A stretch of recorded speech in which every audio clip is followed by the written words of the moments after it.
आइए आज आपको एक कहानी सुनाता हूँ। कहानी बिल्कुल सच है और अमेरिका की कहानी है। एक आदमी जिसके आसपास दूर दूर तक कोई भी इंसान नहीं, बिल्कुल अकेला, और उसके हर तरफ पानी ही पानी, और एक छोटी सी नाव पर वह बैठा है और दूर दूर तक कोई किनारा भी नहीं है। अगर है तो सिर्फ समुद्र की लहरें या कभी भी आ जाने वाला तूफान, बड़ी बड़ी मछली कभी भी हमला कर सकती है। ना खाना है, ना पानी है, जिंदगी जीने की कोई उम्मीद भी नहीं है, लेकिन फिर भी लड़ता है, जीतता है और जीता है। एक दो नहीं बल्कि पूरे 438 दिन तक बिना खाना और बिना पानी के रहकर जिंदा निकलता है और जिंदगी की इस जंग को जीत लेता है। ये कहानी उन लोगों के लिए है जो लाइफ में आने वाली छोटी मोटी प्रॉब्लम से बहुत जल्द घबरा जाते हैं। वे लोग जो जीवन को संघर्ष नहीं करना चाहते और अगर थोड़ा सा भी कष्ट आ जाए उसी में हार जाते हैं। आज की कहानी आपको एक ऐसी शिक्षा देगी कि जिंदगी का दूसरा नाम संघर्ष है और जिंदगी जीने की ललक, हार ना मानने की जिद, यह कहानी एक इंसान की असली शक्ति का प्रमाण है। तो आज की कहानी पर आते हैं। नमस्कार, मैं पंडित नितिन शास्त्री। कहानी की शुरुआत होती है 18 नवंबर 2012 और कहानी की धरती है मैक्सिको, यानी कि अमेरिका। मैक्सिको में एक जगह है एल सल्वाडोर और वहीं पर रहने वाला एक मछुआरा जिसका नाम जोश सल्वाडोर अल्वरंगा होता है, उसकी यह कहानी है।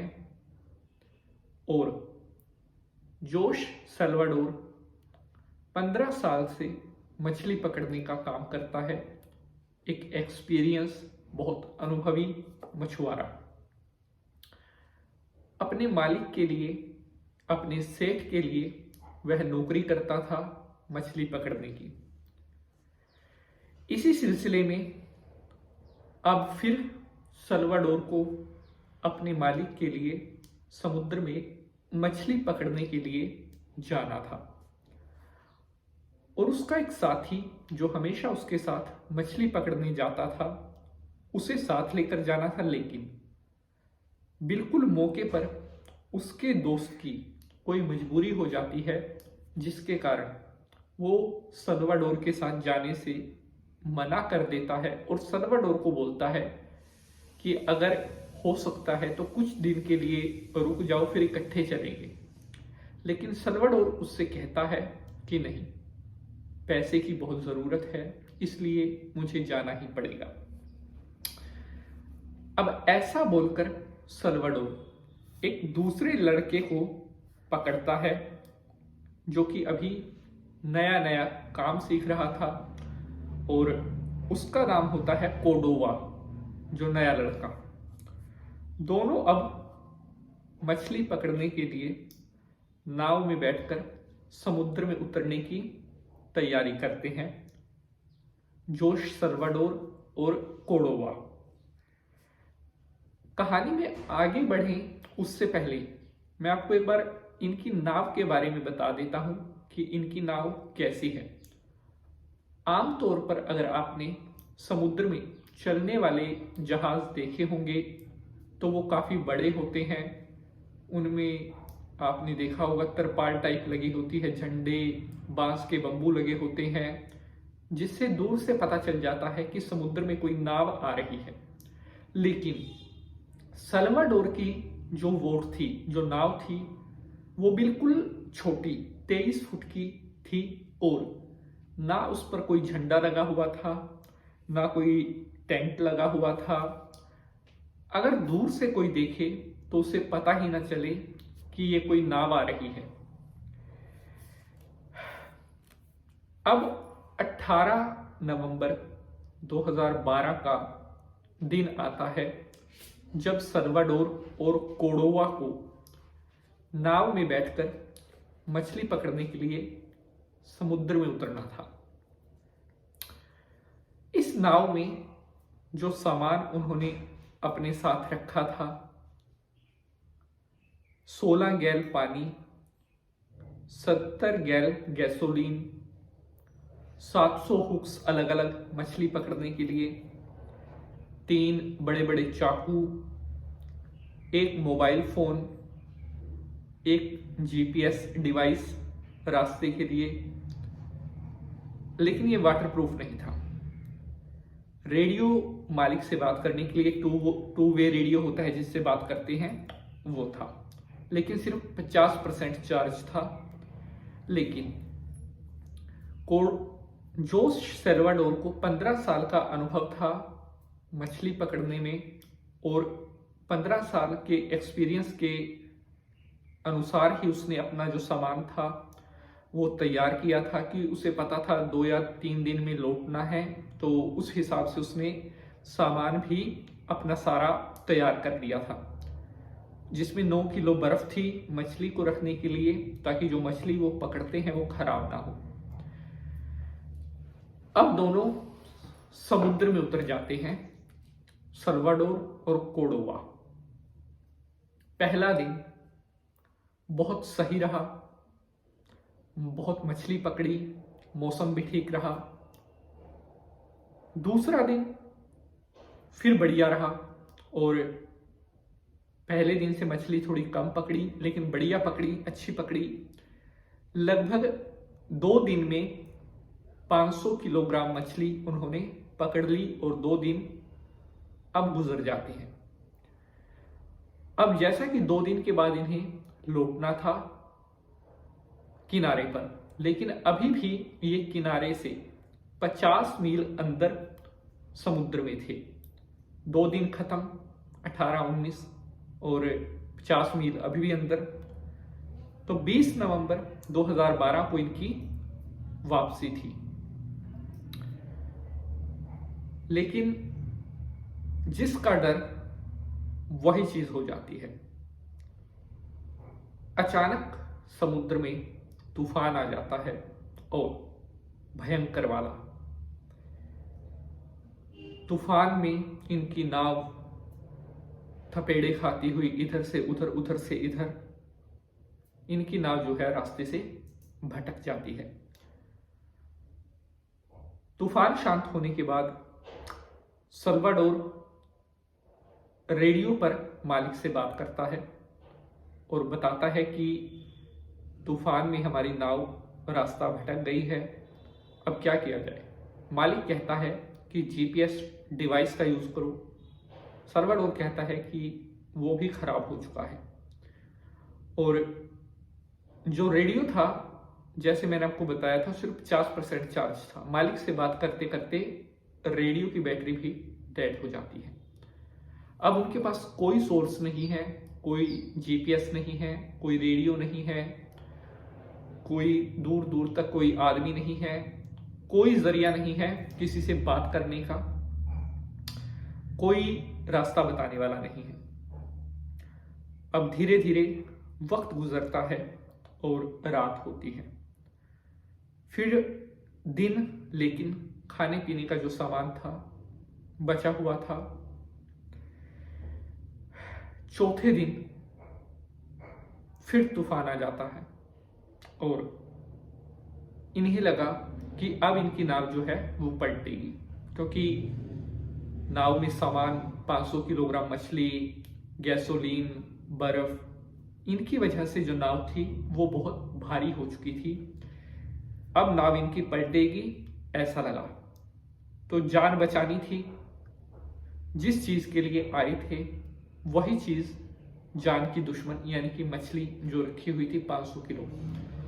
अब सल्वाडोर ने 500 किलोग्राम जो मछली थी वो समुद्र में फेंक देता है। लेकिन यहां पर भी एक खतरा होता है कि बीच समुद्र में आप मछली फेंक रहे हैं तो उस समुद्र में रहने वाली जो बड़ी बड़ी शार्क व्हेल मछलियां हैं उनके मुंह में अगर वो एकदम से पड़ेंगी तो वो उसके पीछे पीछे एकदम से लगती हैं और दोनों को जान का खतरा भी हो सकता है। तो कुछ सामान रखा था जो जरूरी था और बाकी सामान समुद्र में फेंक देते हैं, क्योंकि इन्हें उम्मीद थी तूफान थमेगा, रास्ता मिलेगा और लौट आएंगे किनारे पर। लेकिन ऐसा नहीं हुआ। किस्मत फिर खराब और उनकी जो नाव थी, क्योंकि वो पूरी तरह से रास्ता भटक चुकी थी। अब वक्त बीतता है, दिन रात बदलते हैं, कोई सहारा नहीं। धीरे धीरे जो पानी था वो भी खत्म हो रहा था, खाने पीने का सामान भी खत्म हो रहा था। 15 दिन बीत जाते हैं। अब सब कुछ खत्म, जो खाने पीने का सामान नाव पर रखा था।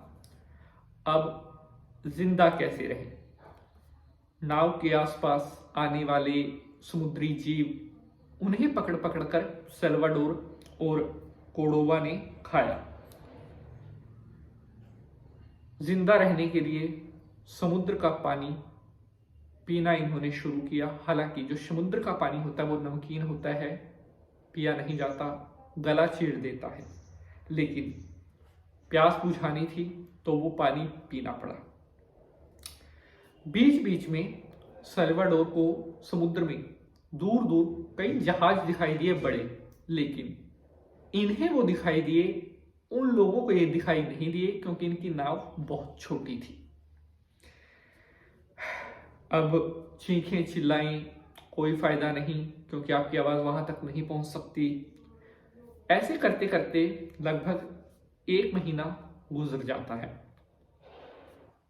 जोश सल्वाडोर की जो उम्र थी 37 साल की थी और जो नया लड़का था कोर्डोबा जो अभी काम शुरू किया था उसकी उम्र केवल 20 साल की थी। और आप देखिए 20 साल का तो एक छोटा ही बच्चा हम कह सकते हैं। उसकी उम्मीद टूट रही थी कोर्डोबा की। समुद्र का पानी पिया नहीं जा रहा था क्योंकि उसे कोई एक्सपीरियंस नहीं था, लेकिन प्यास बुझानी थी, उस वजह से पीना पड़ रहा था। अब जोश सल्वाडोर को समुद्र में मछली पकड़ने का एक्सपीरियंस था, तो वो प्यास बुझाने के लिए कोर्डोबा को एक सलाह देता है और खुद भी उस सलाह को मानता है। अब दोनों अपना यूरिन पास करते, यानी कि पेशाब पास करते और उसे पीने लगे। प्यास बुझाई पेशाब पी पी कर। तो कच्चे मेंढक खाने पड़े भूख के लिए। पेशाब पीना कोर्डोबा को इसका ज्यादा अनुभव नहीं था, जैसे कि मैंने आपको बताया, इसलिए उसकी हालत पतली होती जा रही थी। लेकिन जोश उसको हौसला देता कि जिंदा रहना है तो खाना पीना पड़ेगा और तुम उम्मीद मत हारो, हम अपने घर जरूर पहुंचेंगे। लेकिन कोर्डोबा को लगता था कि अब जिंदा नहीं रहेंगे, उसकी उम्मीद टूट रही थी। उसने सल्वाडोर से कहा कि अगर मैं मर गया तो मेरे घर जाकर मेरी मां से कहना कि अब मैं उनसे नाराज नहीं हूं, क्योंकि मेरी मां ने दूसरी शादी कर ली थी। लेकिन कोर्डोबा कम उम्र, हौसला टूटने के कारण 2 महीने के बाद एक सुबह जोश सल्वाडोर देखता है कि कोर्डोबा का जो शरीर है ठंडा पड़ गया है, कोई हरकत नहीं हो रही है और कोर्डोबा अब मर चुका था। 4 दिन तक सल्वाडोर कोर्डोबा की लाश को नाव में ही रखता है, बातें करता है, उसको कहता है कि ये पी लीजिए, पेशाब पी लो, जिंदा रहना है, ये मेंढक खा लो। लेकिन फिर एक सुबह सल्वाडोर को एहसास होता है कि कोर्डोबा मर चुका है।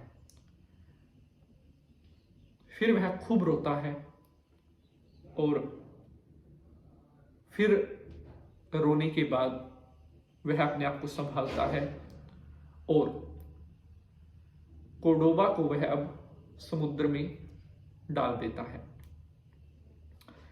लेकिन सल्वाडोर हिम्मत नहीं हारता और कहता है कि मैं लड़ूंगा। जिंदगी से लड़ाई चलती रही, दिन गिनता रहा, क्योंकि उसे एक्सपीरियंस था 15 साल का कि दिन रात कैसे गिनने हैं। मछुआरे या जो समुद्र में रहने वाले लोग होते हैं, इन्हें एक्सपीरियंस हो जाता है। तो महीने बीत गए लेकिन किनारा नहीं मिला। एक आधी रात का वक्त था, एक दिन बादल कड़क रहे थे, तो कोर्डोबा की आंख खुली और उसने आकाश की तरफ देखा। खुशी का ठिकाना न रहा, क्योंकि शायद बारिश होने वाली थी। तो उसकी नाव में जो आइस क्यूब यानी कि जिस पेटी में बर्फ रखते हैं, उसका ढक्कन खोल देता है कि बारिश का जो पानी होगा वो इसके अंदर इकट्ठा हो जाएगा। और बारिश होती है और अगले कुछ दिनों तक सल्वाडोर बारिश का पानी पीता है और जीता है। बीच बीच में सल्वाडोर को भी लगता कि अब हिम्मत जवाब दे रही है, नाव से कूद जाऊं। हाथ से मांस गायब हो चुका था, दाढ़ी बेतरतीब बढ़ गई थी, बाल इतने बड़े बड़े हो गए थे कि अगर कोई देखे तो डर जाए। लेकिन फिर उम्मीद जागती है। ऐसा खुद अपने इंटरव्यू में सल्वाडोर ने बताया है, जब उसके इंटरव्यूज वगैरह हुए थे, कि फिर मैंने हौसला किया। मैंने ऐसा सोचा कि जैसे मैं एक राजा हूं और मेरे आसपास जो ये समुद्र है ये मेरा सारा राज्य है और मैं अपनी नाव पर मॉर्निंग इवनिंग वॉक करना शुरू करूंगा। अपने आप को हौसला देता है। फिर कुछ दिन निकलते हैं, लेकिन अब लगभग निढाल होता जा रहा था। बेहोश हो जाता है और अचानक अब कई घंटों के बाद एकदम से सल्वाडोर की नींद टूटती है और वो देखता है उसे कुछ पक्षियों के, परिंदों के चहचहाने की आवाज आ रही है। और जब आंखें खोल के देखता है तो आसमान में उसे कौवा, चील उड़ते हुए दिखाई देते हैं। अब वह बहुत खुश हो जाता है, मानो मरते हुए को अमृत की संजीवनी बूटी मिल गई। ये आपको नहीं पता होगा, हमें नहीं पता होगा। इसका कारण मैं आपको बताता हूं। जो पक्षी होते हैं वो कभी भी बीच समुद्र में नहीं उड़ते। जहां पर धरती होती है या किनारा आसपास होता है वहां पर पक्षी उड़ते हैं। तो सल्वाडोर समझ जाता है कि कहीं ना कहीं अब मैं किनारे के पास लग चुका हूं। तब उसने अपनी पूरी शक्ति से अपनी नाव में खड़ा होता है और धीरे धीरे आंखें खोलकर देखता है। पहली बार उसने देखा कि उसके सामने थोड़ी ही दूर पर अब एक टापू उसे दिखाई दे रहा है, यानी कि धरती। मानो साक्षात भगवान आ गए। तो धीरे धीरे करके अब नाव फिर उस धरती की तरफ बढ़ रही होती है। लेकिन इतने दिन तक समुद्र में रहने के बाद नाव भी जो है वो खस्ता हो जाती है। टापू की तरफ बढ़ते बढ़ते फिर से नाव अपना रास्ता भटकने लगती है। लेकिन अब टापू ज्यादा दूर नहीं था। तो सल्वाडोर कहता है कि अगर अब भी मैं ना कूदा तो ये नाव मुझे बहुत दूर ले गई। अब सल्वाडोर जो है अपनी नाव से कूद जाता है और थोड़ी बहुत जितनी शक्ति उसमें बची थी तैर करके वो उस टापू पर यानी कि धरती पर पहुंच जाता है। जमीन पर पहली बार उसके कदम पड़ते हैं कई महीनों के बाद। ये जो जगह है जहां पर अब सल्वाडोर पहुंचा टापू पर, यह जगह इबोन जो कि न्यूजीलैंड में है पड़ती है। मैक्सिको से चला था, इबोन न्यूजीलैंड में गिरा। तो वहां पर वह अब उस धरती पर पहुंचकर औंधे मुंह गिर जाता है, पड़ जाता है। तो वहीं पर एमी और रसल ये दो कपल होते हैं।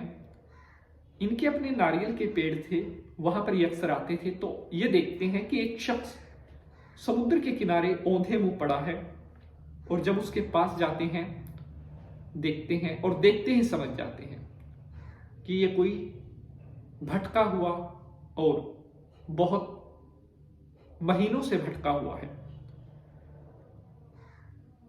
सल्वाडोर 438 दिन तक समुद्र में रहने के बाद पानी से बाहर निकलता है। 438वां दिन था जब वो न्यूजीलैंड के टापू पर पड़ा था। और जब उसे होश आता है, ये खुद उस कपल ने बताया था कि जब सल्वाडोर को होश आया तो वह लगातार नॉन स्टॉप बोलता रहा लगभग 1 घंटे तक। और जब उससे इसकी वजह पूछी तो उसने कहा कि मैं इतने महीने तक समुद्र में रहा, मेरे आसपास कोई नहीं था। लगभग 13 महीने से, क्योंकि 1 महीने तक तो कोर्डोबा ने साथ दिया, फिर वो भी साथ छोड़ गया था। लगभग 13 महीने से किसी से बात नहीं की, जिसकी वजह से मुझे अपने अंदर की निकालना था।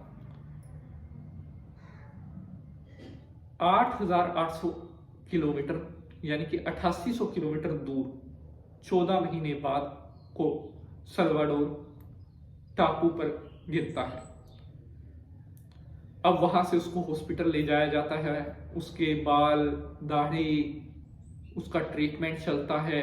और कुछ महीने बाद सल्वाडोर जब ठीक होता है तो वो अपने घर आता है, अपनी माँ से मिलता है, सारी बात बताता है। और फिर जैसा कि कोर्डोबा ने कहा था कि जब तुम ठीक हो जाओगे या घर पहुंच जाओगे तो मेरी माँ से मेरा पैगाम जरूर देना। तो सल्वाडोर कोर्डोबा के घर जाकर उसकी माँ को बताता है उनके साथ क्या हुआ, किस तरह समुद्र में वो फंसे, किस तरह तूफान ने उनको अपनी गिरफ्त में लिया। और कोर्डोबा ने कहा था कि मेरी माँ को मेरी तरफ से सॉरी बोलना, अब मैं उनसे नाराज नहीं हूं। उसकी माँ बहुत रोती है, अपने बच्चे को याद करती है। अब डॉक्टर कहते हैं कि सल्वाडोर जो है, अब इसके जहन में, क्योंकि ये 13 महीने तक समुद्र में रहा, अब इसके जहन में ना तो ये कभी मछली पकड़ सकेगा, और पानी के पास अगर कभी ये अकेला जाएगा तो ये घबरा जाएगा, इसको प्रॉब्लम हो सकती है। इसलिए अब ये मछली नहीं पकड़ सकता और ना ही पानी के पास इसको अकेला छोड़ना है। तो ये थी कहानी जिंदगी से जीत की, हार ना मानने की, और कैसे एक इंसान 438 दिन तक बिना किसी से बात किए, बिना कुछ खाए पिए, बिना किसी के सहारे के, कैसे एक खुद की शक्ति पर लड़ता है और जिंदगी की जीत को, जंग को जीतता है। तो आपको आज की ये कहानी कैसी लगी है, अपनी राय हमें जरूर भेजिएगा। अगर कहानियों को आप पसंद करेंगे तो ऐसे ही अच्छी अच्छी और भी कहानियां हम आपके लिए लेकर के आएंगे। तो आज के लिए बस इतना ही। अब आपसे अगली कहानी में मिलेंगे किसी नई इंटरेस्टिंग के साथ। आज के लिए बस इतना ही। जय हिंद।